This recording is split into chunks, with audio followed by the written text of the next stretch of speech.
tema que se llama la presencia de Dios es lo más importante. ¿Sí? Es lo más importante. Como introducción, se le puse alrededor del mundo encontramos hoy día muchas religiones. ¿Sí? También hay muchas maneras o métodos, filosofías, procurando todas estas en presentar o explicar a Dios o desplazarlo. Amén.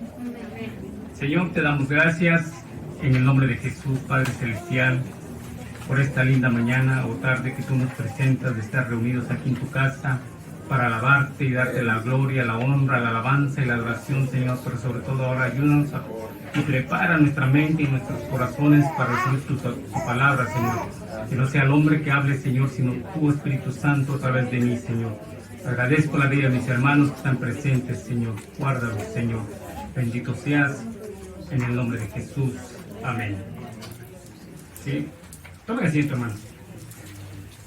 También debemos reconocer que la presencia de Dios es vital para nuestra vida.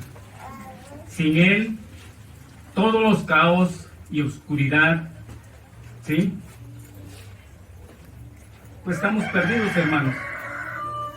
Si no contamos con esa presencia, vamos a vivir en una oscuridad en tinieblas como hace tiempo atrás vivíamos. ¿Sí? La poderosa presencia de Dios sana, restaura, renueva, libera y transforma la vida de todo ser humano. ¿Sí? Por eso, con anhelo y perseverancia, busquemos la presencia de Dios para vida, bendición y salvación eterna. ¿Sí? Nosotros somos llamados con un propósito: ser esos embajadores de Cristo, llevar su palabra, ser de bendición a nuestros semejantes, a nuestros vecinos, a compañeros de trabajo, ¿sí? A todo ser humano que está alrededor de nosotros, ¿sí? Debemos ser bendición para ellos, ¿sí? Porque un día esa luz que resplandeció en un tiempo, esa luz llegó a nosotros y nos tocó, ¿sí? Y nos transformó, ¿sí? Porque éramos con una vida pecaminosa, ¿sí? Así como decía el hermano, aquellos hermanos que están en el reclusorio norte, ahora se dicen ser llamados presos pero libres en Cristo. Muy bonita, ¿va? Es un letrero ahí muy bonito. Y nosotros hoy en día también subimos, quizá nosotros no, pero hay hermanos en la iglesia de Cristo que son perseguidos, odiados, que son sacados de sus casas, de sus terrenos, ¿sí? Y los llevan a otros lugares porque no los quieren, solamente porque ellos profesan una fe en Cristo Jesús. Pero ellos también, quizá en este tiempo, son odiados, pero amados por el Señor Jesús. ¿Sí? Aquellos hermanos que están en esas cárceles, que procesan esa fe en Cristo Jesús, quizá en este tiempo están presos, pero un día van a ser liberados para disfrutar una vida de libertad en la gracia de nuestro Señor Jesucristo allá en su gloria. ¿Sí?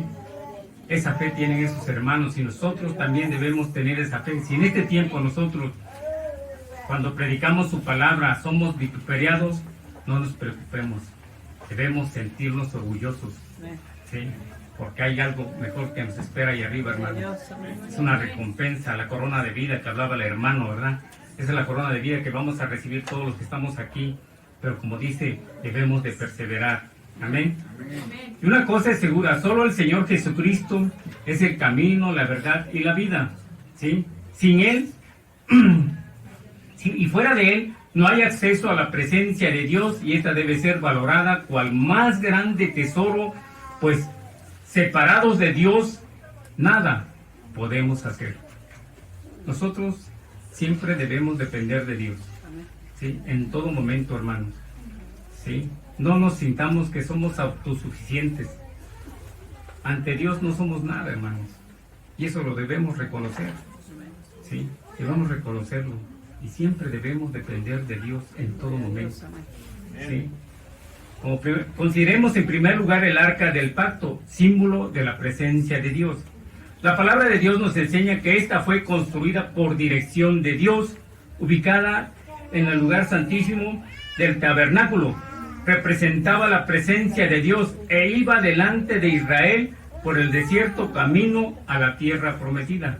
¿Sí? Les invito a abrir sus sagradas escrituras ahí en Éxodo 37, 1 y 2. ¿Qué nos dice Éxodo 37, 1 y 2? Alguien, por favor, le pediré que me ayude a darle lectura.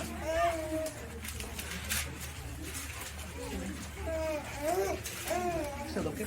37, 1 y 2. Versículo 1 y 2.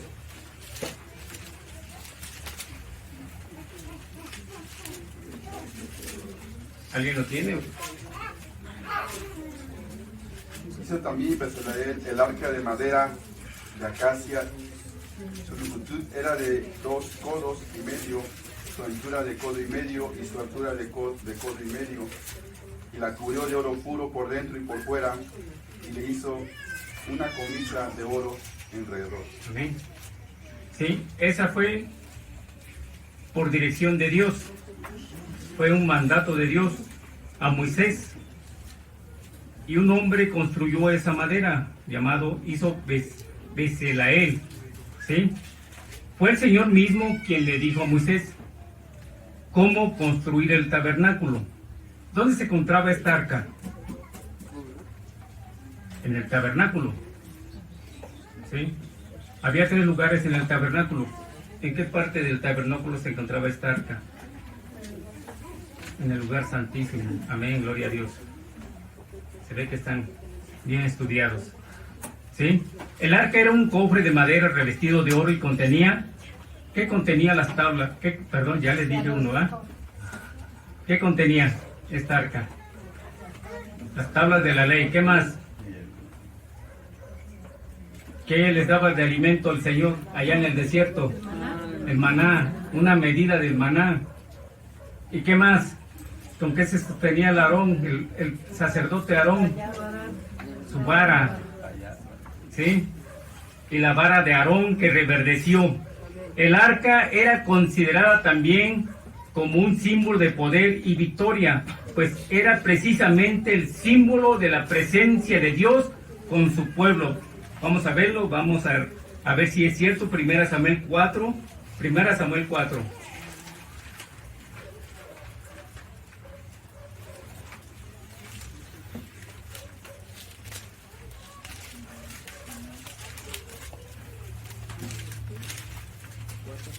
Cuatro, 5 al 7.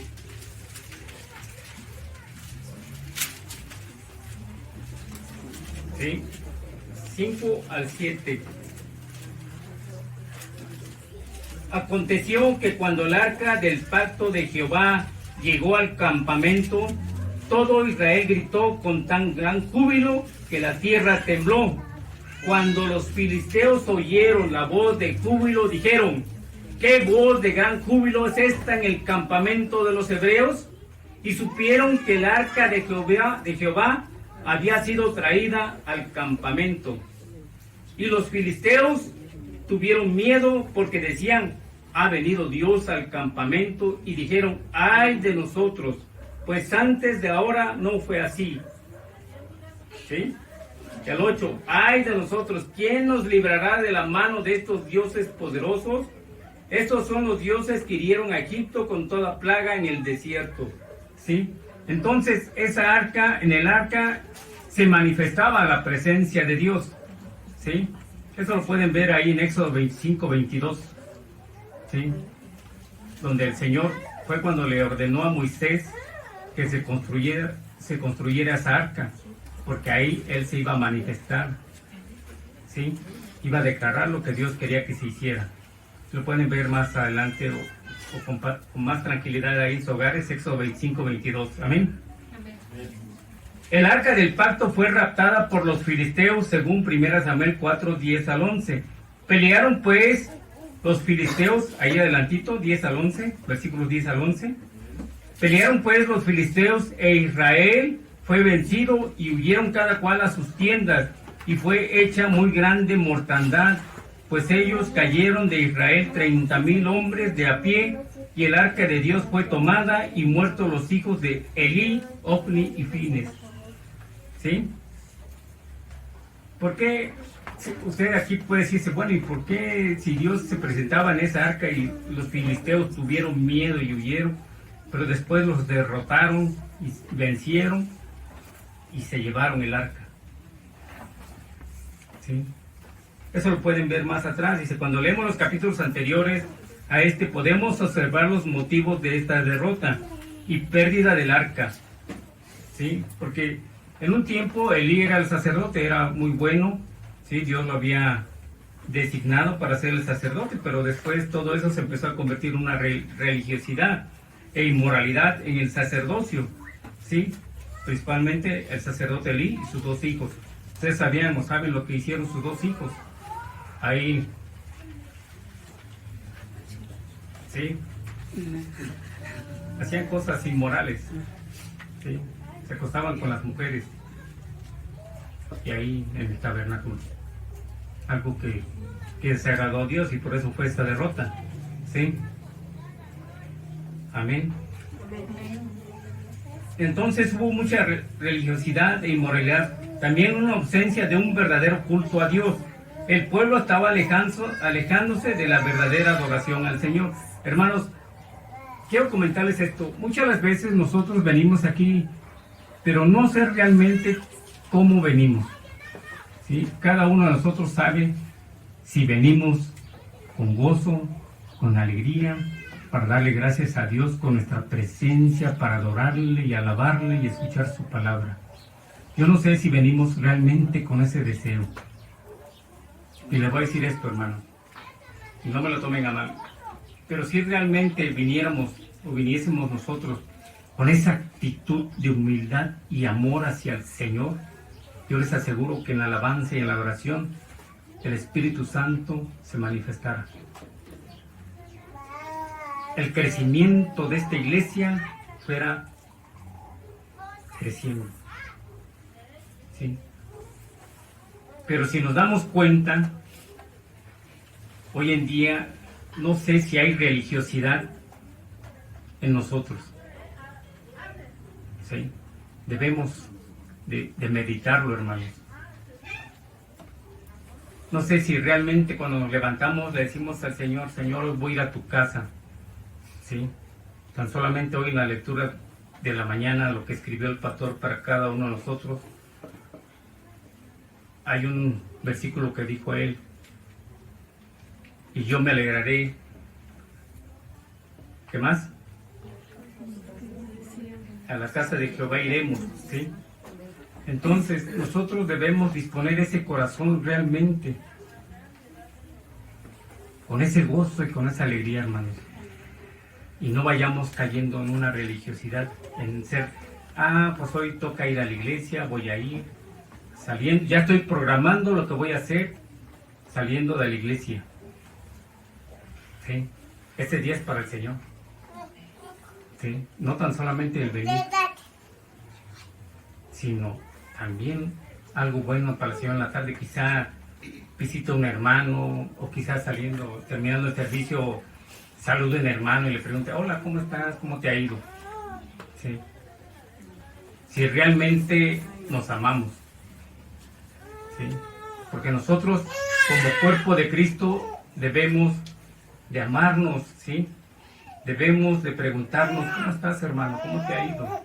¿Tienes algún problema? ¿Tienes alguna enfermedad? ¿Puedo orar por ti? ¿Sí? Que haya esa unidad, como en la iglesia primitiva. Unidad.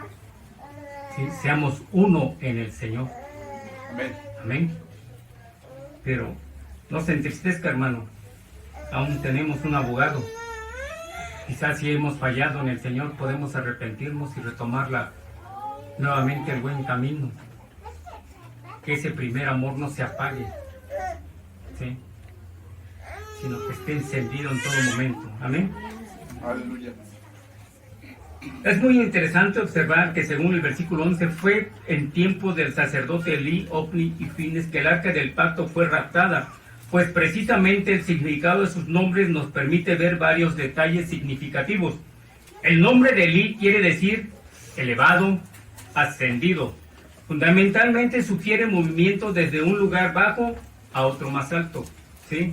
Elí halló gracia ante los ojos del Señor. Fue honrado por Dios, pero con el tiempo cayó en una vida llena de rutina religiosa, alejada del verdadero culto a Dios, ¿sí? Hoy nosotros le estamos ofreciendo un culto al Señor. Hay un programa en el culto, ¿sí? Oración, alabanza, adoración, escuela bíblica, segundo servicio, alabanza, adoración, prédica, ¿sí? Testimonios quizá, anuncios, ¿sí? Entonces hay un programa, hermanos. Ese es un culto al Señor, pero debe hacerse en un orden, porque el Señor es un Dios de orden, ¿sí? Amén. Entonces debemos de respetar esos tiempos en el Señor. Aleluya, amén. Amén. Entonces Elí halló gracia ante los ojos del Señor, fue honrado por Dios, pero con el tiempo cayó en una vida llena de rutina religiosa, alejada del verdadero culto a Dios. El nombre Ofni quiere decir pugilista. A quienes hoy en el tiempo les llaman pugilistas, a los boxeadores, ¿va? Porque tiran golpes, ¿sí? Uno que pelea con los puños. Es figura de aquel que conociendo la voluntad de Dios se rebela contra ella. Es uno que pelea contra la voluntad y diseño del Señor.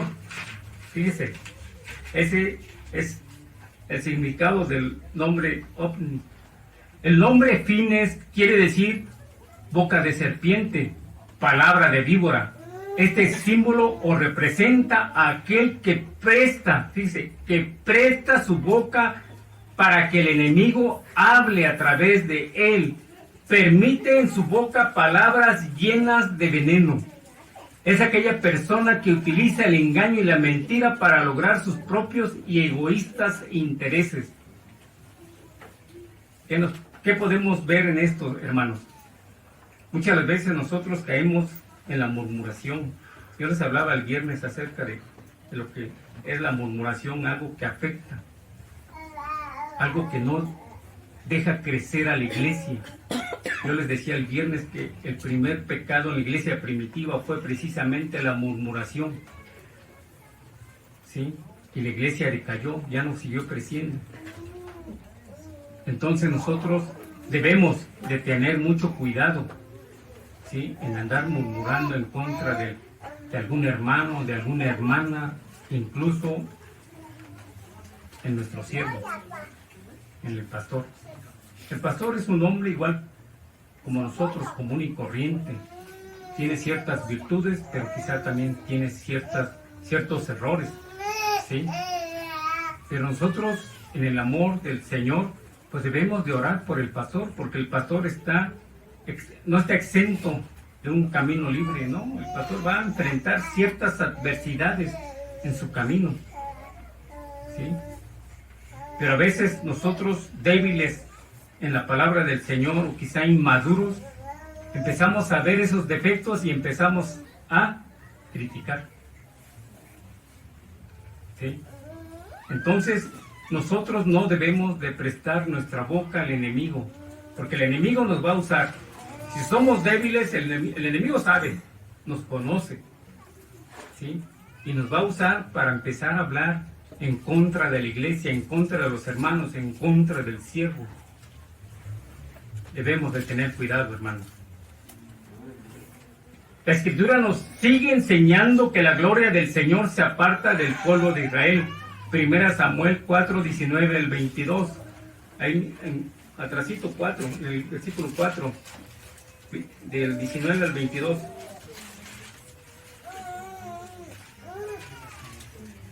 ¿Qué nos dice? Alguien que me apoye, por favor. Y su nuera, la mujer de Fines, que estaba encinta, cercana al alumbramiento, oyendo el rumor que el arca de Dios había sido tomado y muerto su suegro y su marido, se inclinó y dio a luz porque le sobrevinieron sus dolores de repente. Y al tiempo que moría le decían los que estaban juntos a ella: no tengas temor, porque has dado a luz un hijo. Mas ella no respondió ni se dio por entendida. ¿Hasta ahí, hermano? No, hasta el 22, hermano. Y llamó al niño Icabod, diciendo: traspasada es la gloria de Israel por haber sido tomada el arca de Dios y por la muerte de su suegro y de su marido. Dijo pues: traspasada es la gloria de Israel porque ha sido tomada el arca de Dios. Amén. Debemos tener en cuenta, hermanos, que la palabra Icabod quiere decir la gloria ha partido. La gloria se ha apartado. Sin gloria, ¿sí? Porque en ese tiempo habían raptado el arca del pacto, ¿sí? Por eso esta mujer le dio por nombre a su hijo Icabod, ¿sí? Que quiere decir la gloria ha partido, la gloria se ha apartado, sin gloria. Algunas veces nosotros vivimos un Icabod. Hablo de servicios religiosos por rutina, oraciones religiosas y repetidas, ¿sí? Nuestras oraciones día con día deben ser diferentes, hermanos. No deben ser repetitivas, ¿sí? Porque yo no creo que con su esposo o el esposo con la esposa hablen de lo mismo. Tienen algo diferente de qué platicar, ¿verdad? Así con nuestro Dios. Si nosotros en la oración platicamos con el Señor, ¿cómo debe ser nuestra plática? También de una manera diferente, ¿sí? El Señor sabe todo lo que nos sucede, lo que nos hace falta, ¿sí? Pero Él quiere que se lo platiquemos, ¿sí? Que le digamos. Y también Él quiere que nosotros seamos agradecidos siempre con Él por lo que Él nos da, ¿sí? Entonces nuestras oraciones no deben ser repetitivas, hermanos. Debe de cambiar, ¿sí? No debemos de caer en eso, ¿sí? Oraciones religiosas, repetitivas. Nuestro servicio a Dios a veces es fingido y no genuino. Quizá por motivos egoístas y carnales, deshonestidad en el corazón, pero con palabras no sinceras en nuestros labios, entre otras cosas. Nosotros debemos ser realmente lo que Dios quiere que seamos en su voluntad. Si nosotros escudriñamos su palabra, podemos ver cómo el Señor desea que caminemos, cómo debe ser nuestro caminar en este camino que el Señor nos ha trazado, ¿sí? Diferentes. Nos han hablado que debemos de ser como el carácter de Cristo, ¿sí? ¿Realmente lo estamos haciendo? ¿Realmente somos humildes, somos amorosos, somos misericordiosos? ¿Sí? ¿Qué es misericordia, hermanos? Misericordia es algo muy profundo de nuestro corazón que debe salir. Amor. Amor. ¿Sí? Nosotros debemos ser amorosos con nuestros prójimos, aun cuando nos insultan, ¿sí? Yo tengo unos vecinos ahí que, híjole, hermanos, hay unas mujeres ahí que tienen una boca tremenda, muy tremenda, pero no les hacemos caso, ¿sí? Porque nosotros, dice la palabra del Señor, que debemos ser la luz y la sal y la luz. Si realmente quiero obedecer al Señor, pues yo no debo caer en esas contiendas, ¿sí? De insultos, de menosprecio, de palabras antisonantes, ¿no, hermanos? Si hay un momento que el Señor me permita, pues yo puedo hablarles del amor de Dios, sin importarme lo que me hayan dicho, ¿sí? ¿Por qué? porque nosotros debemos llevar esas almas, sacarlas de la luz a través de nuestra vida testimonial, a través de compartirles el Evangelio del Señor, para que se conviertan y sean salvas, porque esa es la voluntad del Señor, que todo hombre sea salvo. Y es por eso que nosotros estamos aquí, para llevar ese Evangelio, hermanos. Amén. Amén. También recordemos que nuestro Señor dijo, con sus labios me honran, pero su corazón está lejos de mí, Mateo 15:11. Es interesante considerar aquí que en la sinagoga en tiempo de Jesús, a veces se besaba el rollo de la ley antes de ser leído, pero era un acto religioso, no sincero de corazón. ¿Sí? Hoy nosotros debemos de venir con un corazón sincero para alabar al Señor. ¿Sí? No que sea algo que, no, ya llegó el domingo, voy a ir a la iglesia. Quizá el sábado ni me acordaba que mañana tenía que ir al servicio. A veces sucede. Si nosotros ya debemos estar preparados, ya se va a acercar el domingo, debo prepararme. ¿Sí? Acuérdense que el primer domingo de febrero se va a llevar a cabo la ceremonia de la Santa Cena. ¿Sí? Entonces debemos estar preparados o preparándonos. ¿Sí? No sé si lo están haciendo. Amén. Amén, amén. También debemos considerar ahora la actitud del rey David respecto a la presencia de Dios. Como podemos ver, durante el reinado de Saúl, el arca no fue una prioridad en su gobierno, lo que nos permite concluir que la presencia de Dios no era un aspecto fundamental en la vida del rey Saúl. ¿Sí?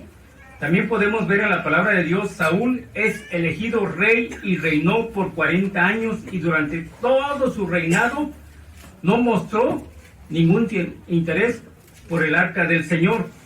No se preocupó por restaurar la gloria de Dios. ¿Sí?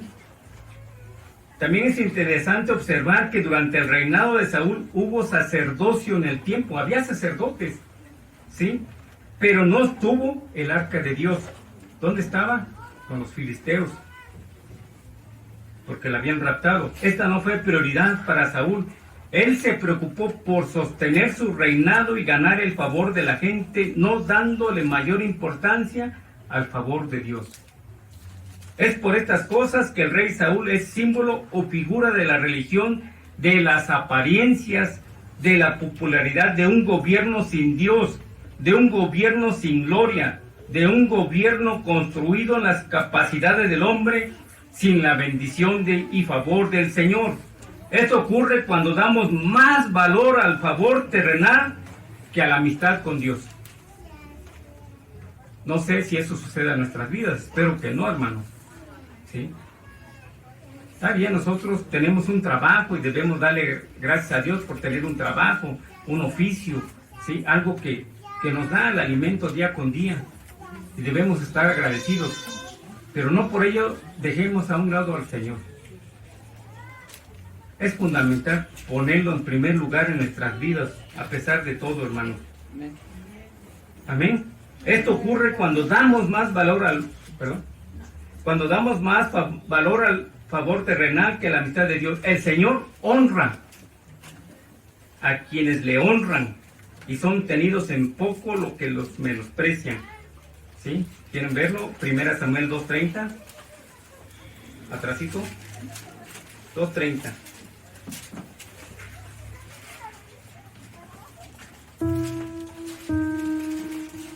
Dice así: por tanto, Jehová el Dios de Israel dice: yo había dicho que tu casa y la casa de tu padre andarían delante de mí perpetuamente, mas ahora ha dicho Jehová: nunca yo tal haga, porque yo honraré a los que me honran y los que me desprecian serán tenidos en poco. Fíjese lo que dice el Señor. ¿Sí? Y por el contrario, podemos ver que David manifiesta su amor y anhelo por la presencia de Dios.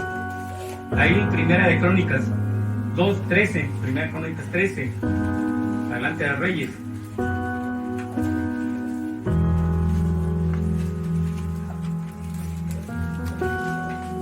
(13:2 al 3).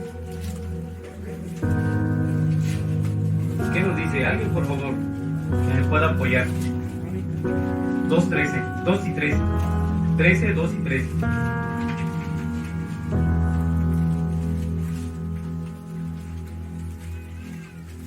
Y 3.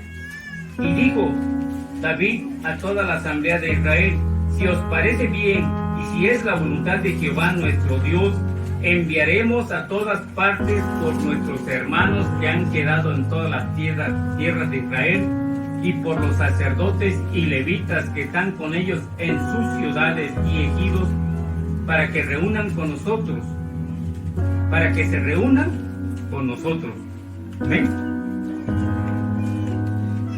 Entonces, podemos ver que el rey David manifiesta pasión por la presencia de Dios. Tiene un profundo anhelo, hermanos, de ver la manifestación de la gloria divina en su vida. Eso es lo que debemos de anhelar nosotros también, hermanos, ¿sí? Anhelar la presencia de Dios para que nos vaya bien en todo lo que hagamos, hermanos.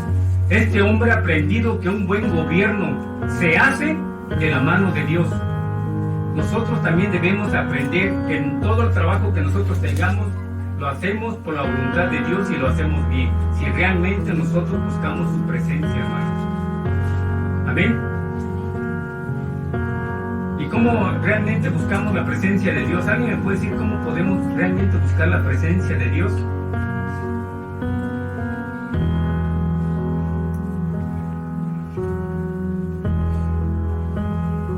La presencia, hay 3 aspectos, hermanos: la oración, el ayuno y la meditación de su palabra.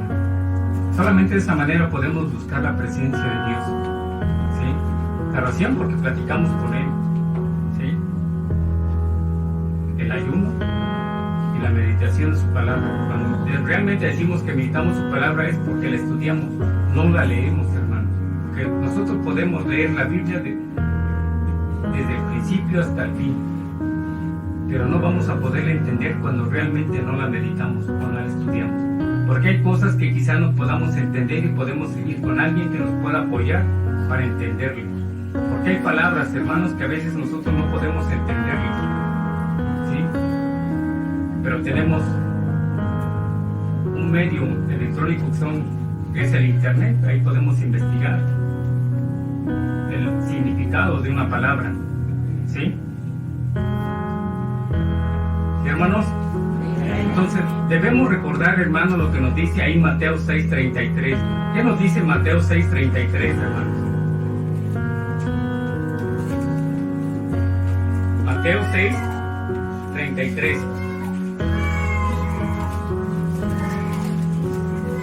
Dice así: mas buscad primeramente el reino de Dios y su justicia, y todas estas cosas os serán añadidas. Amén.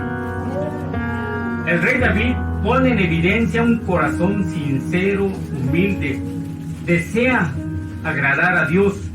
Fue un hombre que amó la presencia de Dios y la comunión con el Espíritu Santo. Por eso dijo: no me eches de tu presencia y no quites de mí tu Santo Espíritu.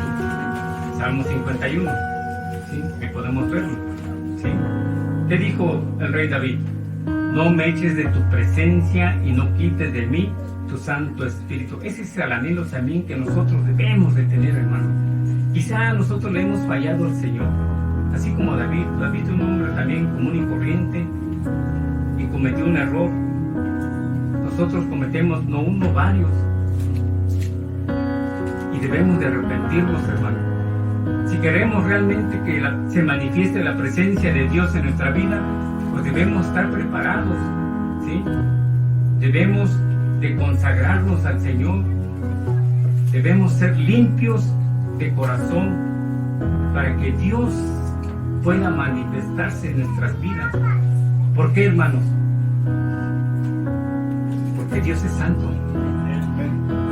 Dios es santo, hermano. Él aborrece el pecado.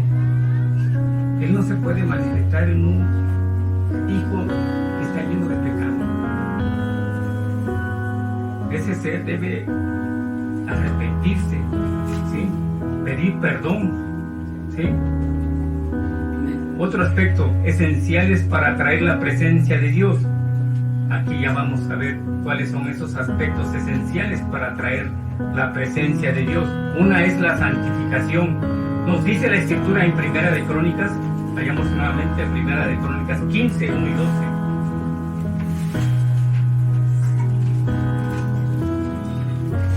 Primera de Crónicas 15, 11 y 12. ¿Qué nos dice, hermanos?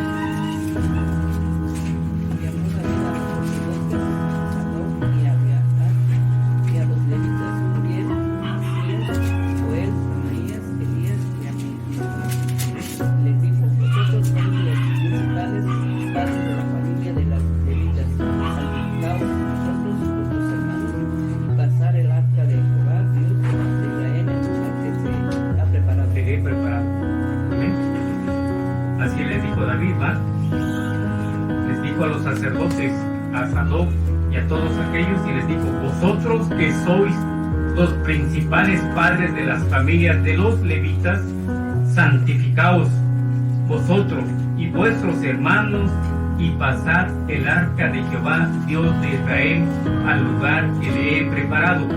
Y por supuesto, es importante preguntarse aquí, ¿qué es santificarse? El término hebreo traduce también consagrarse, dedicarse, purificarse. Amén. Es el acto o estado por el cual personas o cosas se apartan para el culto a Dios, se consagran o se hacen sagradas para el culto a nuestro Dios. Debemos tener presente que hoy día como cristianos somos sacerdotes para nuestro Dios.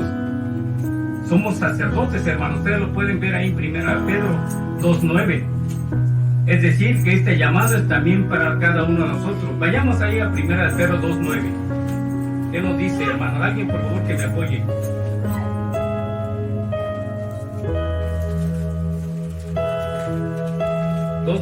Primera Pedro.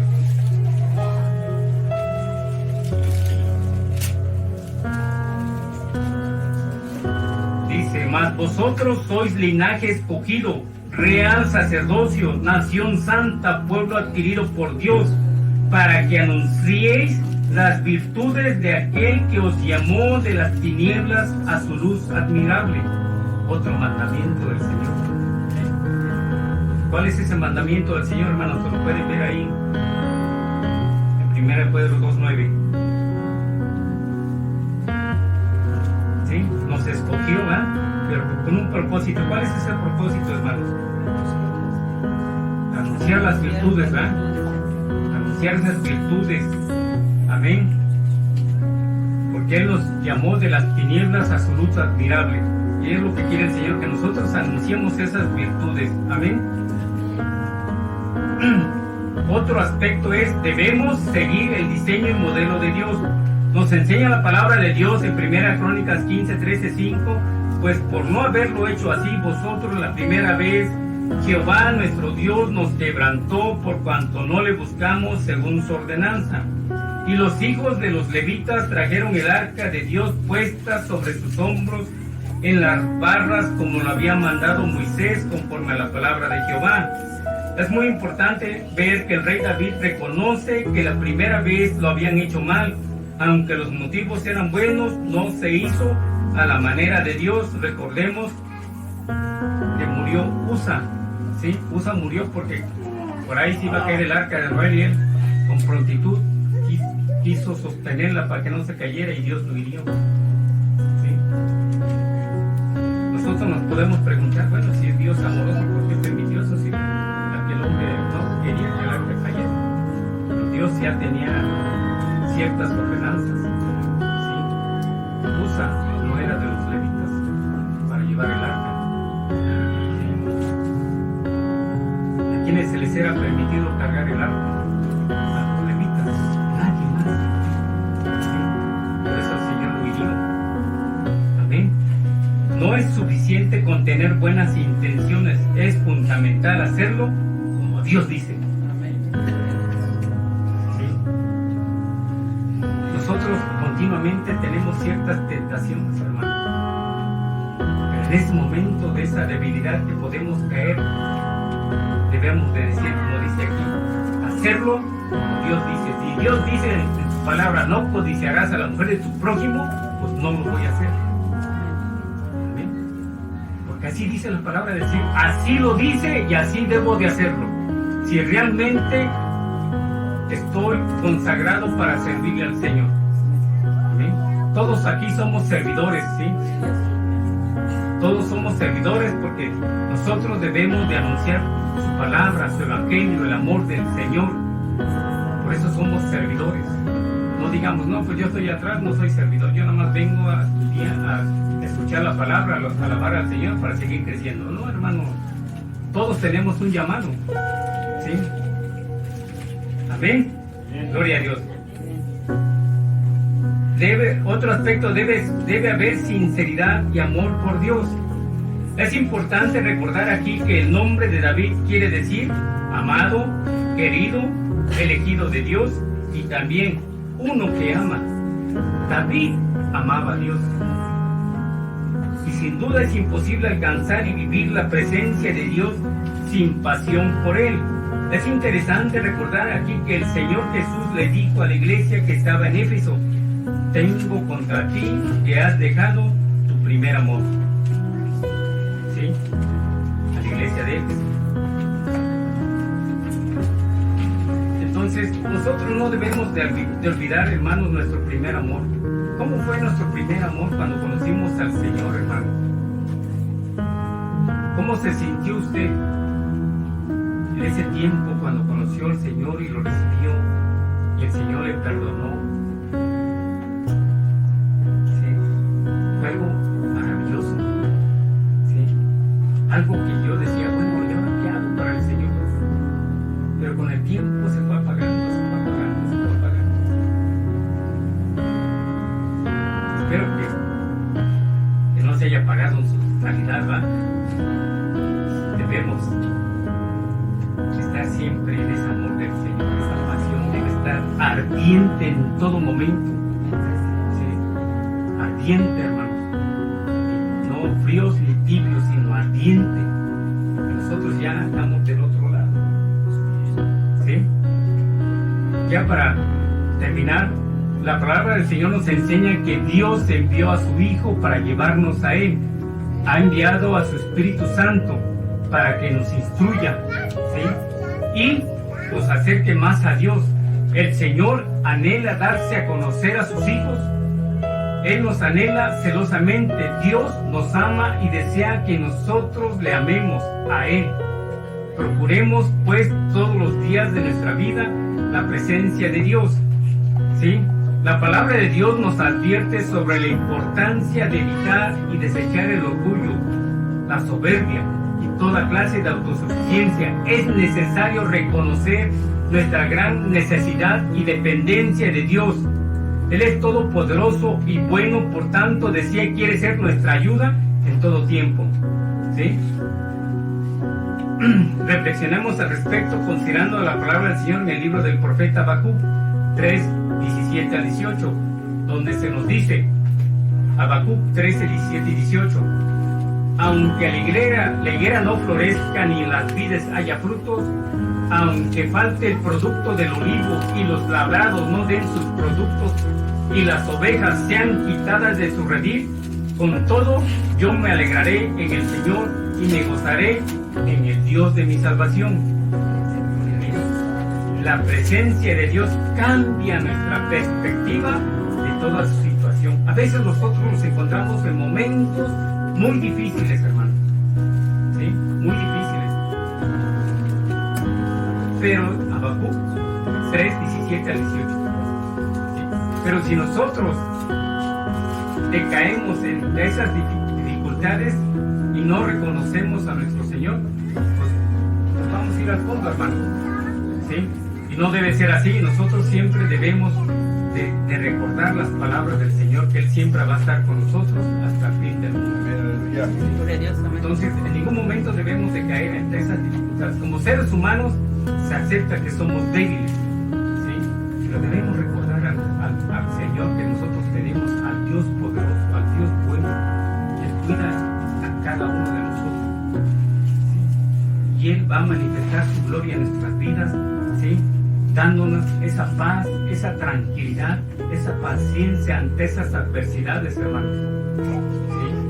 El Señor es bueno, hermanos. Y al considerar las palabras del profeta en el tiempo que estaba viviendo, podemos ver que seguramente él concluye que debido a las fuertes sequías y arrasados por el ejército del imperio babilónico, se acabarían los rebaños, serían destruidos los cultivos, las higueras, los olivos, el trigo, entre muchas otras cosas, de manera que el futuro era oscuro y estaba lleno de incertidumbre. Imagínense qué tiempo era en el tiempo de Habacuc.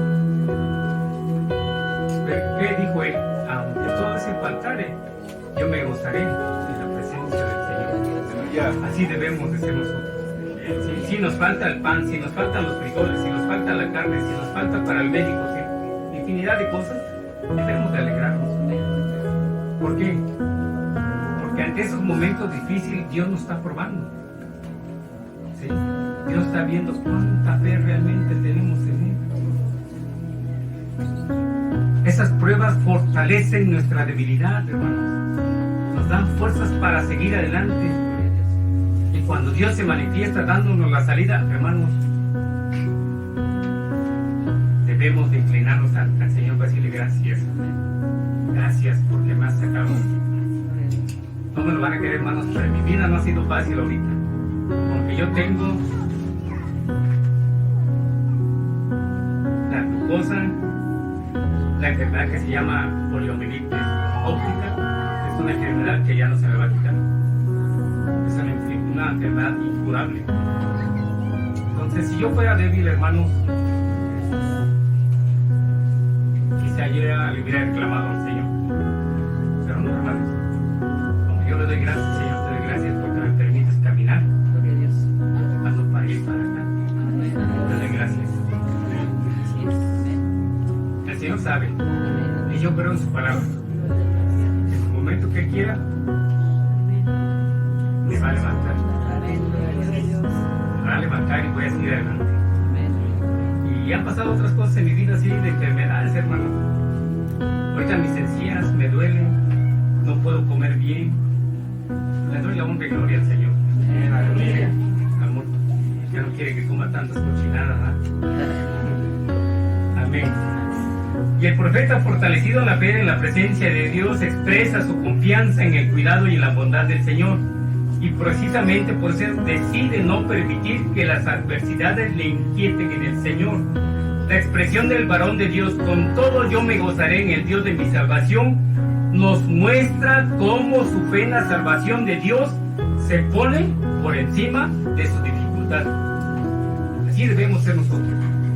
Ante esos momentos terribles, ¿sí? Nuestro gozo en el Señor debe estar por encima de todo eso.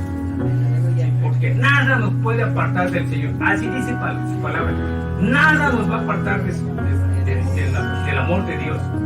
Nada. Ni principados, ni lo que esté arriba, ni lo que esté abajo. Nada. ¿Sí? Porque su sangre es más preciosa. Con esa sangre Él nos compró y pagó nuestros pecados. Amén. La confianza en Dios y en su cuidado nos impulsa a adorar aunque sean tiempos difíciles. La fe nos permite ver las situaciones con la mirada de Dios, de modo que veremos no solo una crisis, sino una oportunidad para ver la gloria de Dios. Debemos tener en cuenta que lo más probable es que en el caminar de la fe aparecerán adversidades y obstáculos que debemos superar. Algunos de aquellos serán quizá tiempos de escasez, ¿sí? Como le sucedió a Israel, pero aquellos son tiempos donde nuestra fe prevalecerá y veremos la poderosa mano de Dios ayudándonos. Los tiempos críticos son tiempos para fortalecernos en la presencia de Dios y en la fe y en el poder del Señor, pues al final la bendición sobrenatural de Dios se hará manifiesta. Los héroes de la fe en la Biblia tenían algo claro: el Señor es mi fortaleza y mi refugio siempre. Amén. Recordemos siempre las palabras del Salmo 23, ¿sí? En cada servicio de domingo lo leemos, ¿sí? Hermanos, esta es la conclusión de la predicación. Póngase de pie para darle gracias al Señor por esta palabra. Amén. Señor, te damos gracias con todo nuestro corazón en el nombre de Jesús, Padre Celestial. Así sea la gloria, la honra, la alabanza, la adoración, mi Dios. Tú nos has enseñado, Padre Santo, que tu presencia es primordial en nuestras vidas y debemos de anhelarlo con ansias, Señor. Con gusto y con gozo, Padre Santo, porque sabemos que nuestro caminar es muy difícil ante este mundo, Señor.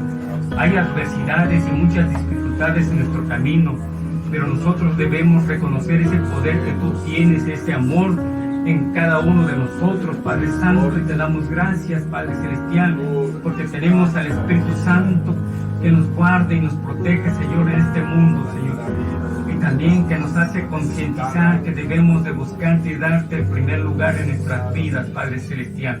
Te doy gracias por la vida de mis hermanos que dispusieron en su corazón, Señor, el venir para escuchar